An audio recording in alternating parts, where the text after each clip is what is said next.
Welcome back to the Crypto Discipline. Today, we're diving into the phases of a bull market.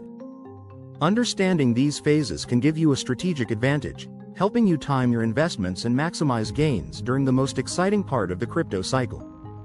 We'll talk about pre-halving, post-halving, re-accumulation, the bull cycle, and Bitcoin dominance, and how each of these impacts the market, especially altcoins.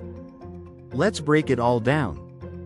1. Pre-halving phase. The pre-halving phase is the build-up leading to the Bitcoin halving, which happens approximately every 4 years.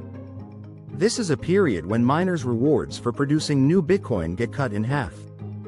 The anticipation of this event often brings excitement and speculation, creating a sense of scarcity that starts driving prices up. What to look for? Growing hype.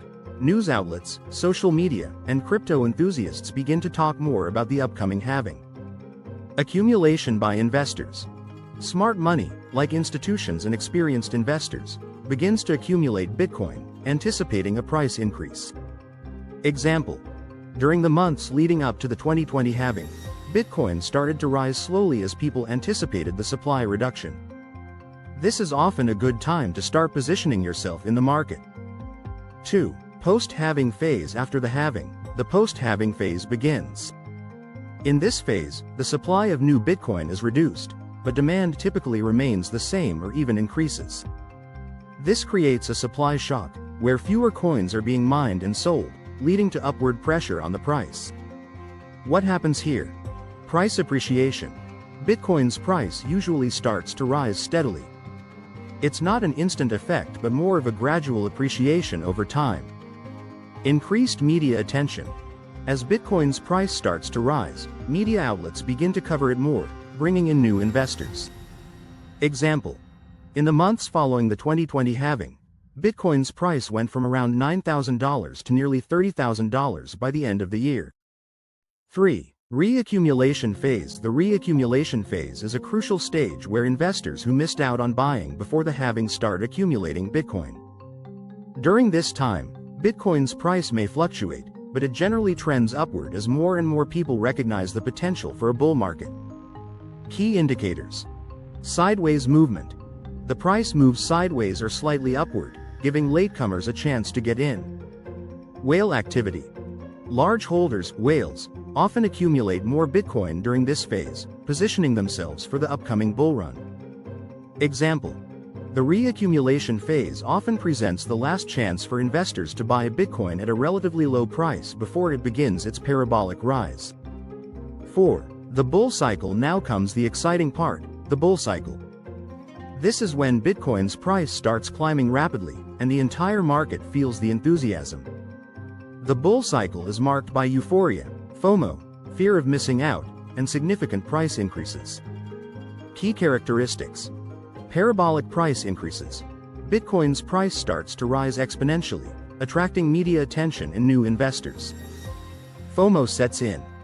As prices climb, retail investors rush in, fearing they'll miss out on the opportunity to make profits. Altcoins start gaining. As Bitcoin's price rises, other cryptocurrencies, altcoins, also start gaining momentum.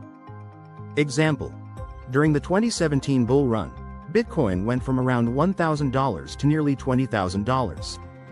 Altcoins like Ethereum and Ripple also experienced massive price increases during this time. 5. Bitcoin dominance and its effect on altcoins. Bitcoin dominance refers to the percentage of the total cryptocurrency market cap that is made up of Bitcoin.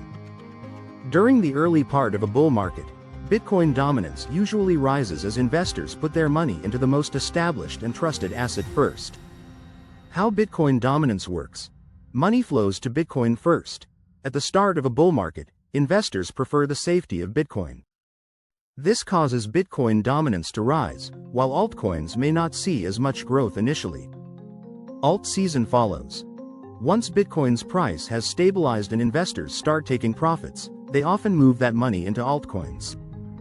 This is when alt season begins, and many smaller coins experience significant gains. Impact on altcoins. When Bitcoin dominance is high, altcoins tend to underperform. However, once dominance starts to fall, altcoins often surge as money flows from Bitcoin to other projects. Example: in 2021, Bitcoin dominance peaked at around 70%, but as Bitcoin's price began to stabilize, dominance fell, and altcoins like Cardano, ADA, and Polkadot saw massive gains. 6. The peak and warning signs. The peak of the bull market is when prices reach their highest point. This phase is characterized by extreme optimism and often unrealistic expectations about how high prices can go. Signs of a market peak. Excessive media coverage. When mainstream media starts covering crypto excessively, it could be a sign that the market is overheated. Retail FOMO. When everyone, including those with no prior knowledge of crypto, starts investing, it may be time to consider taking profits. Parabolic moves. Prices that rise too quickly without any corrections are often unsustainable and indicate a peak is near. Example. In late 2017, Bitcoin hit nearly $20,000, and mainstream media was filled with stories of people becoming millionaires overnight. Shortly after, the market entered a bear phase. Key takeaway. Understanding the phases of a bull market, pre-halving, post-halving, re-accumulation, the bull cycle, and Bitcoin dominance, is crucial for making smart investment decisions. Knowing when to accumulate, when to take profits, and how to spot warning signs can help you navigate the market with confidence and discipline. Thank you for watching the Crypto Discipline. If you found this video helpful, please like, share, and subscribe for more insights. Drop your thoughts in the comments. What phase of the bull market do you think we're in right now? Stay disciplined and stay informed.